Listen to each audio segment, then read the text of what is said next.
Biblical Watchman has a question. It says, hey, it's Wyatt. What role did the divinity of Christ play? I know a couple different Wyatts, so I'm wondering which one this is. What role did the divinity of Christ play in his ability to atone for the sins of the world? I.e., could Adam, before the fall, have chosen to die for the sins of all, hypothetically?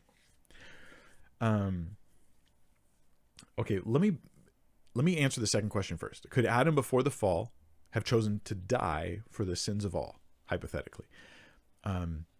The sins of all would have effectively just been like Eve, I guess, but Adam would have been, in some ways, this could be dangerous to do these kind of hypotheticals, but let me just talk about it in pieces. In some ways, Adam is a representative of all mankind. Unlike any other human after him, he actually does represent us all. Jesus is called the second Adam or the last Adam in different places because he's the representative of us all on the cross. So there's a connection that's there. But Adam and Jesus are very different in that Jesus was tempted and didn't fail, and Adam never did that. So to make the hypothetical parallel, we have to kind of give Adam more backstory where he's tempted and he rejects sin and he chooses righteousness. So he has an active righteousness, not just he was innocent like in the garden. So in a sense, I'm suggesting Adam to Jesus, there's a parallel, but there's also a disconnect. Jesus had the active obedience of resisting sin and doing godliness and righteous things. Adam had a sustained innocence. Those are not the same thing. And so it's hard for me to give you that answer. In addition, Adam's not God in the flesh. And so there's obviously some major differences there. So I'll just answer it with those observations and leave it there. But the other part of your question was, what role did the divinity of Christ play in his ability to atone for the sins of the world?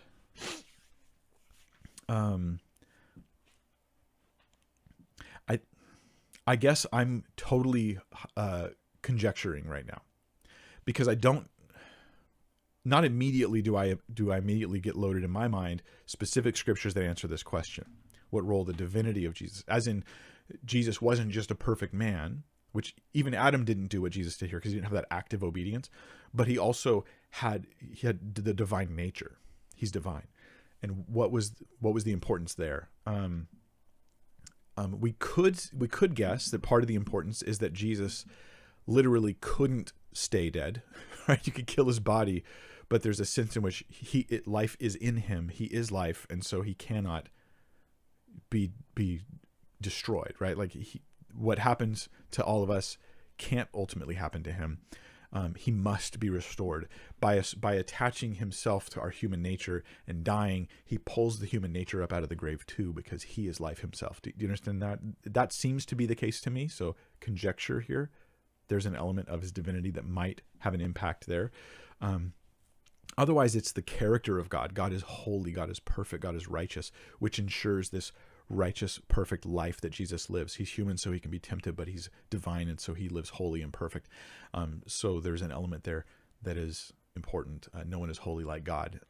And so those are two things that could be weighing in there.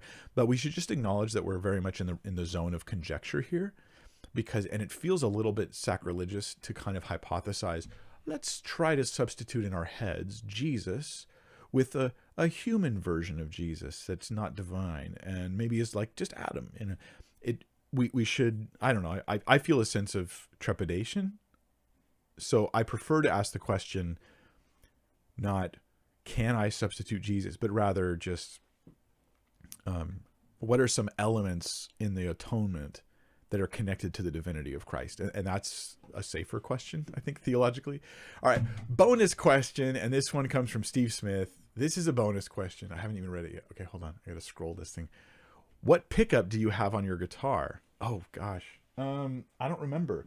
This guitar was a gift, and I did not install the pickup. I used to have LR Bags, I think. Let's see. My guitar has an LR Bags pickup. Which one is it? I'm not sure, but I could show you the close-up of it right there. There you go. Here you go. Yeah, there it is. I have whatever that is, so I don't know. Well, that's all the time we got for today, folks. I feel like a hillbilly now.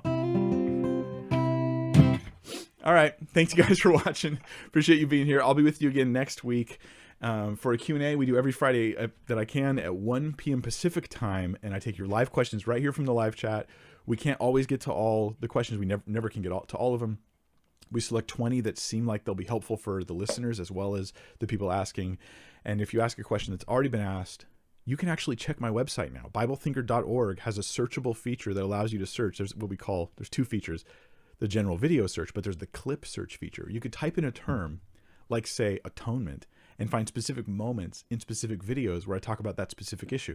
You could type in Nephilim, you could type in depression, and you'll find exactly the spots that might help you, hopefully, God willing, think biblically about everything. So thank you so much, and God bless you guys.